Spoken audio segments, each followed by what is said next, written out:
Orange பழம் ஒரு 4 சொல்ல வச்சுருக்கோம். அடுத்து வந்து இது வந்து ரம்புட்டான் பழம். இது இப்போ திருநெல்வேலி போயிருந்தப்போ பால் வாங்கிட்டு வந்தோம். ஸோ இது வந்து ஒரு 2 பழம் வச்சுருக்கோம். அடுத்து வந்து பார்த்திங்கன்னா ப்ரௌன் பீன்ஸு பொரியல் பண்ணியிருக்கோம். அடுத்து வந்து தண்டுக்கறியும் பொரியல் பண்ணியிருக்கோம். இது பார்த்திங்கன்னா கத்திரிக்காய் வந்து தக்காளி எல்லாம் போட்டு கொத்து மாதிரி பண்ணியிருக்காங்க. இது சாப்பாட்டுக்கு போட்டுக்கிறது, டிஃபனுக்கு அதை வச்சுக்கலாம்.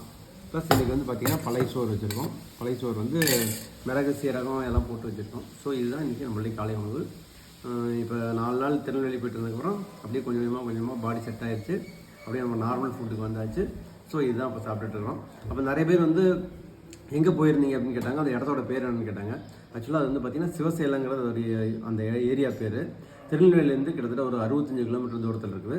அங்கே வந்து நல்வாழ்வு ஆசிரமம்னு ஒரு ஆசிரமம் இருக்குது. அது ஆக்சுவலாக ஆசிரமம் கிடையாது. இந்த மாதிரி வந்து இயற்கை வைத்திய முறைன்னு வச்சுக்கலாம், நேச்சுரோபதி ட்ரீட்மெண்ட்டு. அந்த டாக்டர் பேரே வந்து டாக்டர் நல்வாழ்வு தான். ஸோ நீங்கள் போகிறவங்க கண்டிப்பாக